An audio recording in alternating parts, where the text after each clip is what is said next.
আমরা আমাদের সঙ্গে পেয়েছি মাননীয় বিদ্যুৎ মন্ত্রী শ্রী অরূপ বিশ্বাস মহাশয়কে। তাকে ফেলিসিটেট করবেন TV9 বাংলার ম্যানেজিং এডিটর এবং বিজনেস হেড অমৃতাংশু ভট্টাচার্য, এবং অবশ্যই থাকবেন আমাদের MD শ্রী বরুণ দাস।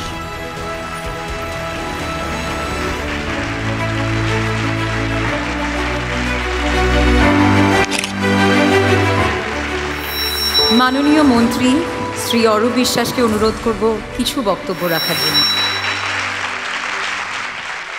নমস্কার, শুভ সন্ধ্যা। আজকে TV9 বাংলার নক্ষত্র সম্মান এই অনুষ্ঠানে উপস্থিত থাকতে পেরে আমি নিজেকে অনেক গর্বিত মনে করছি।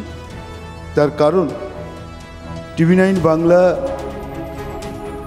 দেশ এবং আমাদের রাজ্যের সমস্ত নক্ষত্রদের তারা সম্মানিত করছেন, এবং বিশেষ করে অনেক অজানা মানুষ যারা নীরবে নিভৃতে মানুষের সেবা করে নিজেদের প্রতিষ্ঠিত করছেন, সেরকম মানুষদেরও আজকে এই নক্ষত্র সম্মানে সম্মানিত করা হবে।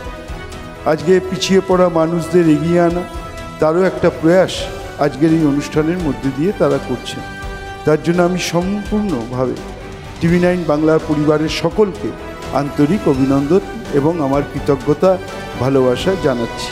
আপনারা বলছিলেন যে বাংলা এগিয়ে যাবে।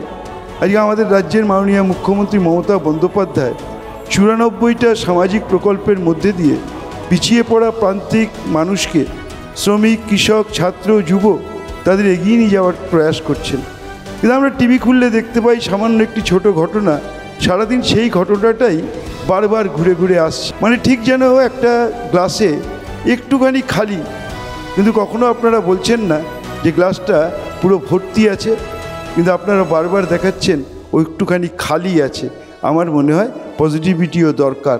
যদি আপনারা পজিটিভ নিউজ দেখান তাহলেই কিন্তু বাংলা এগিয়ে যেতে পারবে, এবং আমাদের মাননীয় মুখ্যমন্ত্রীর যে প্রয়াস বাংলাকে সর্বক্ষেত্রে প্রথম জায়গায় নিয়ে যাওয়া, সেই প্রয়াসে আমরা সকলে মিলে, আমরা তো সবাই দিনের শেষে বাংলার মানুষ, আমরা তো গর্ব করে বলি যে আমরা এই বাংলার মানুষ।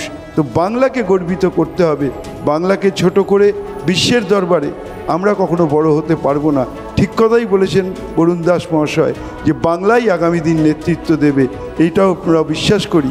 পৃথিবী এগোবে, দেশ এগোবে, বাংলাও এগোবে, বাংলাই নেতৃত্ব দেবে। এবং সবাই মিলে চিৎকার করে সেদিন আমরা একসঙ্গে গাইব, বলো বলো বলো সবে, শত বেনা বেনু রবে, বাংলা আবার জগৎ সবাই শ্রেষ্ঠ আসন লবে।